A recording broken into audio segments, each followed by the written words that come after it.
Congress party ప్రభుత్వం, నేను అడుగుతా ఉన్నాను, నిజంగా కాళేశ్వరం పైన ప్రాజెక్టులో జరిగినటువంటి అవినీతి పైన దర్యాప్తు జరగాలని కోరుకుంటున్నారా లేదా? దోషులకు శిక్ష పడాలని కోరుకుంటున్నారా లేదా? లేక కాంగ్రెస్ పార్టీ గత అనేక సంవత్సరాలుగా అవినీతితో కలిసి కాపురం చేశారు.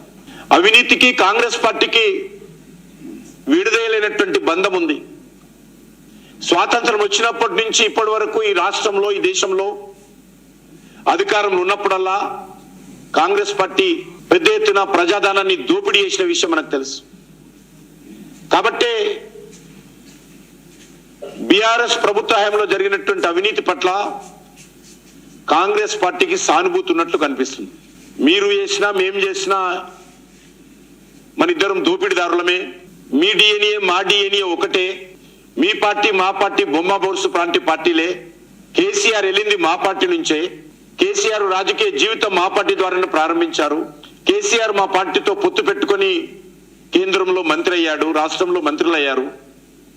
కాబట్టి మనం వేరు కాదు, మనం ఇద్దరము దగ్గరి మిత్రులము అనే విధంగా ఈరోజు కాంగ్రెస్ పార్టీ, బీఆర్ఎస్ పార్టీ ఒక తోలు బొమ్మలాటాలు ఆడుతూ ఉన్నారు. రిటైర్డ్ జడ్జితో న్యాయ విచారణ మేము చేస్తామని చెప్పారు.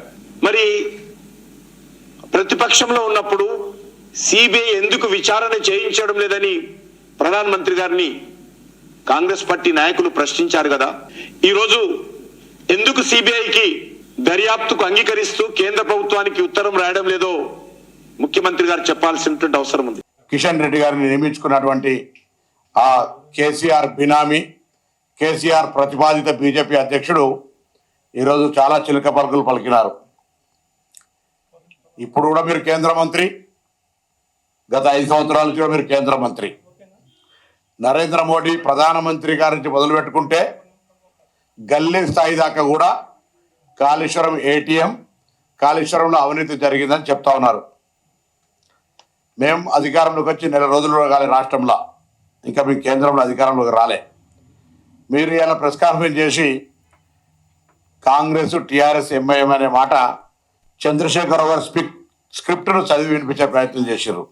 దీని ద్వారా రాబోయే ఎన్నికల్లో ఏమైనా లబ్ధి జరుగుతుంది కావచ్చు అనుకుంటారు. ఎందుకు జరుగుతుందో, ఎందుకు మాట్లాడుతారో తెలుస్తుంది. మీ యొక్క పొలిటికల్ ఎక్స్పీరియన్స్కి సంబంధించి మేము అడుగుతా ఉన్నాం. ఇవాళ గత 10 సంవత్సరాలుగా మీరు అధికారంలో ఉన్నారు. అధికారంలో చంద్రశేఖరరావు గారు ఇక్కడ ఉన్నారు. మీకు కేంద్రంలో చంద్రశేఖరరావు గారు మద్దతు ఇచ్చిండ్రు. మీరు దేశంలో ఎవ్వరు భారతీయ జనతా పార్టీని వ్యతిరేకించినా వాళ్ళ మీద సిబిఐ, ఈడీ ఎన్ఫోర్స్మెంట్ రైళ్లనే ఒక కేసీఆర్ కుటుంబం తప్ప. ఇది నేను చెప్తే కాదు, ఇది వాస్తవం. ఇటువంటి పరిస్థితులలో ఈరోజు కిషన్ రెడ్డి గారు మాట్లాడుతున్నటువంటి అంశాలకు సంబంధించి తీసుకుంటే, కాంగ్రెస్ ప్రభుత్వం అధికారంలోకి వచ్చిన తర్వాత జ్యుడిషియల్ ఎంక్వైరీకి మేము ఆదేశించడం ఇప్పటికీ మేము రెడీ.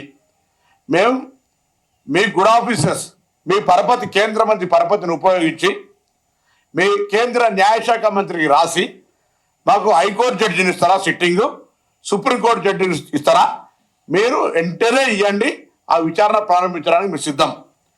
మీరు సిబిఐ కోరుతున్నారు కదా, సిబిఐ డిమాండ్ కూడా మాకే వాస్తవంగా ప్రభుత్వానికి అభ్యంతరంలే. కానీ మీరు కేసీఆర్ గారిని రక్షించడానికే సిబిఐ కోరుతున్నారు. ఎందుకంటే సిబిఐ మీ సంస్థ.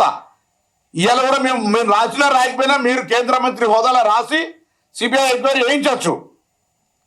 మేము లేక మేమే అడ్డం పడుతున్నట్టుగా దానికి సంబంధించి ఇచ్చు కాదు. నెంబర్ 1.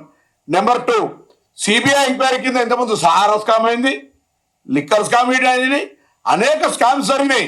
వాటి నివేదికలేవి, ఎంతమంది దోషులు శిక్షించారు. సిబిఐని జేబు సంస్థ నీ కేంద్రం అధికారంలో ఉంది, అది నీ కంట్రోల్లో ఉంటుంది. Still you are a cabinet minister. నిజంగా నీకు అంత చిత్తశుద్ధి ఉంటే గతంలో జరిగినటువంటి స్కామ్స్ సిబిఐ ఎన్ని నివేదికలు ఇచ్చింది, దాని సక్సెస్ రేట్ ఎంత, ఎంతమంది దోషాలు ఇప్పటి వరకు పంపింది అనే మాట మాట్లాడుతున్నది. ఎందుకు సిబిఐ ఓన్లీ హరాస్మెంట్ కొరకు తప్ప. నిజంగానే ఆ హరాస్మెంట్ అన్న కేసీఆర్ గారు చేస్తుంటే అది కూడా లేదు.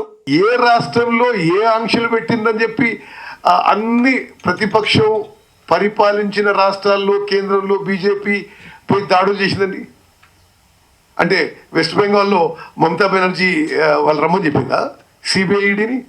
కర్ణాటకలో డికే శివకుమార్ గారు ఆయన రమ్మని చెప్పిండా, లేకపోతే అరవింద్ కేజ్రీవాల్ గారి విషయంలో మేమేమంటుంటే మీరు 10 ఏళ్ల పాటు సిబిఐ, ఈడీ, ఇన్కమ్ ట్యాక్స్, కేంద్ర ప్రభుత్వ సంస్థలని ప్రతిపక్ష నాయకుల మీద, ప్రతిపక్ష ప్రభుత్వాల మీద విచ్చలవిడిగా ప్రయోజనం చేసిన వాళ్ళు మీరే అంటారు కదా 10 ఏళ్ల పాటు అసలు నిజంగా 10 ఏళ్ల పాటు లక్షల కోట్ల కుంభకోణం జరిగింది. మేము ఏమంటారంటే ఆశ్చర్యపోతున్నారు మీ మాట.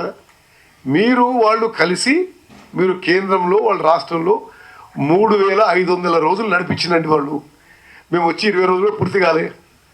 ఓహో ఆహా అంటే ఎట్లా?